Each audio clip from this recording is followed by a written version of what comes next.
আমাদের প্রিয় নবী হজরত মুহাম্মদ সাল্লাল্লাহু আলাইহি সাল্লাম এর জীবন সম্পর্কে আজ আমরা কিছু ধারণা নেব। যে মহামানবের সৃষ্টি না হলে এ ভূপৃষ্ঠের কোনো কিছুই সৃষ্টি হতো না, যার পদচারণায় পৃথিবী ধন্য হয়েছে।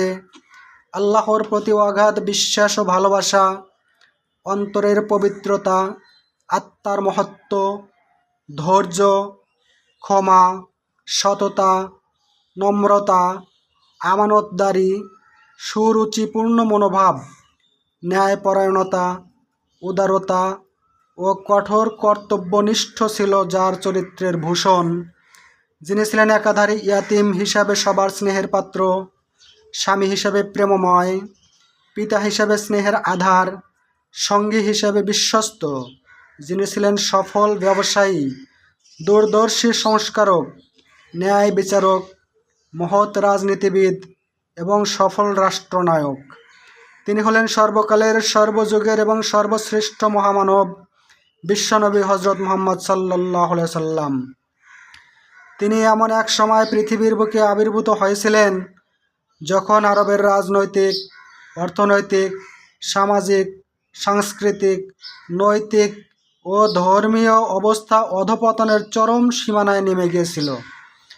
570 খ্রিস্টাব্দের 12ই রবিউল আউয়াল রোজ সোমবার সুবহে সাদেকের সময় আরবের মক্কা নগরীতে সম্ভ্রান্ত কুরাইশ বংশে মাতা আমেনার গর্ভে তিনি জন্মগ্রহণ করেন। জন্মের 5 মাস পূর্বে পিতা আবদুল্লাহ ইন্তেকাল করেন। আরবের তৎকালীন অভিজাত পরিবারের প্রথা অনুযায়ী তার লালন পালন ও রক্ষণাবেক্ষণের দায়িত্ব অর্পিত হয় বনি সাদ গোত্রের বিবি হালিমার উপর। এ সময় বিবি হালিমার আরেক পুত্র সন্তান ছিল, যার দুধ পানের মুদ্দত তখনও শেষ হয়নি। বিবি হালিমা বর্ণনা করেন, শিশু মুহাম্মদ কেবলমাত্র আমার ডান স্তনের দুধ পান করত।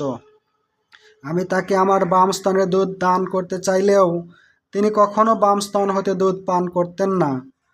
আমার বাম স্তনের দুধ তিনি তার অপর দুধ ভাইয়ের জন্য রেখে দিতেন। দুধ পানের শেষ দিন পর্যন্ত তাঁর এ নিয়ম বিদ্যমান ছিল।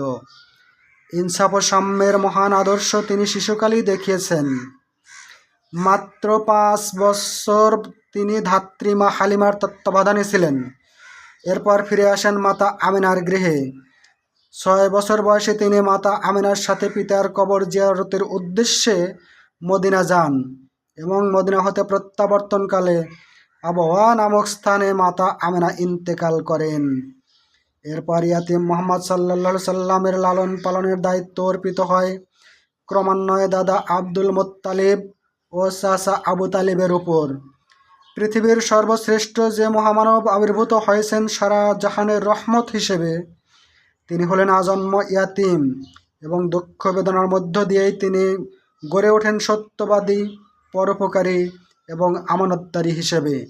তাঁর চরিত্র, আমানতদারী ও সত্যবাদিতার জন্য আরবের কাফেরেরা তাকে আল আমিন অর্থাৎ বিশ্বাসী উপাধিতে ভূষিত করেছিল।